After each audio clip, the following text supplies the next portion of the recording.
Today's podcast is brought to you by StrongHeartAcademy.com, where no heart is no victory. We are also brought to you by BJJ To Go. If you want to build your game and learn jiu-jitsu, go to bjjtogo.com. Third thing we're brought to you by is Rat Bat. Got rats? Want to kill bats? Kill them with a rat bat. Fourth thing we're brought to you by is hot dog flavored water ingredients. If you want to add it to your smoothie, hot dog flavor ingredient. All right, first podcast on the new spot. It's been crazy. I've been working like crazy. I'm a little bit behind. We got one more coming out for the sobriety podcast, and this one is just going to be me talking really quickly about a mental exercise that I've been practicing a lot lately. I've done it before.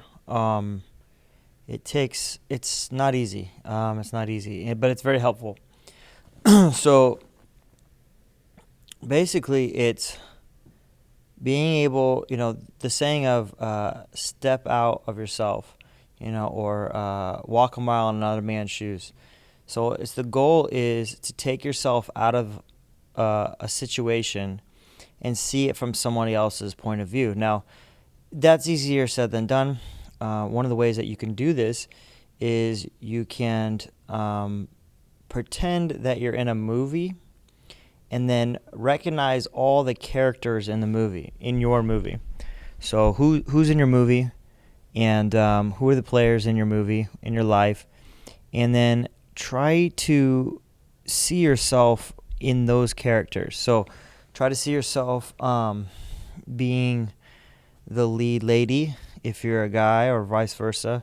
Try to see yourself as the minor roles that are in your life. Not that they're not minor people, but like in your life, and try to see and try to replicate their backgrounds. Think about who they are, where they came from. So the more information you have about people, ask a lot of questions.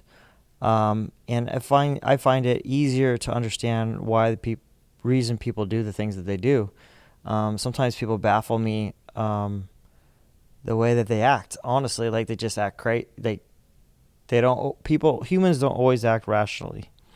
And if you think you're in a rational place and you're trying to make decisions about something, or you're having some sort of conflict, it's easier to understand and get less emotional when you understand where the other people are coming from. It also sometimes can dislodge your point of view, or at least soften it so that you can kind of see the other people's point of view.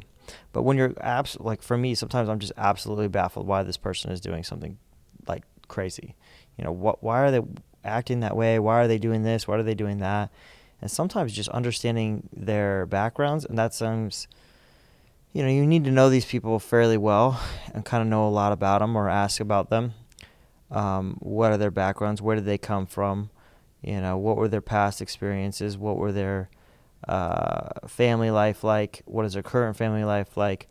And then you can kind of see their patterns, like, okay, this person does this pattern throughout his life. Maybe that's their third divorce. They change jobs a lot. Or maybe this is an overachiever. This person, man, has won so many awards, so they're just really gung-ho to do this certain thing. And then they really rely on themselves because they've proven to themselves that they can make things happen for themselves. So they're just really, really strong with their opinion, maybe. It just depends on the person. But I find it for myself a really good exercise. I guess, part of teaching Brazilian Jiu-Jitsu is dealing with personalities, and any instructor or owner of any gym will tell you that it's a lot more personal than most businesses. You get to know people a lot closer, but there's also some conflicts, just like any human endeavor.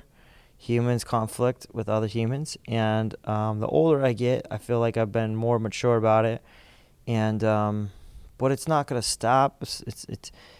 You're not going to be able to avoid all the people that are difficult. I think I've been fortunate that my school, I've been having my own school for 11 years, almost 12 years. and I've seen every walk of life, and it also gives me patterns there too to go off of. Now, every once in a while, people are just going to throw completely curveballs at you, and you're like, wait, I don't understand. And that might be the new personality that you've never ran into before. But I just encourage you to try this mental exercise. It's super hard. When you're getting really frustrated, I do this a lot in the shower. I do a lot of thinking in the shower. It's kind of weird. If I had a jacuzzi, one day I'll get a jacuzzi and I'll do it in there. But I just think I get off of all electronics and by myself. And I just think it out, I think it out. So why would they do this? What is their reasoning, or why do they? Because many times people don't even know the reason why they do the things that they do, which is also baffling to me too.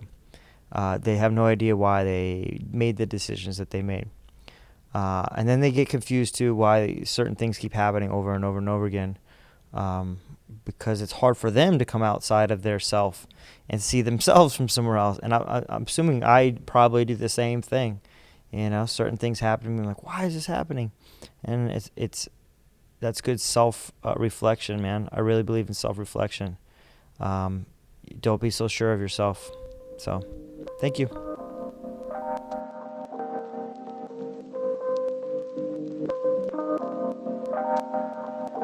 Let me talk for just a second, help me feel that sense of rhythm. Find the meanings in our bearings and discover this position as a stage along the way. Another rung to the ladder, either stalling or you're climbing and not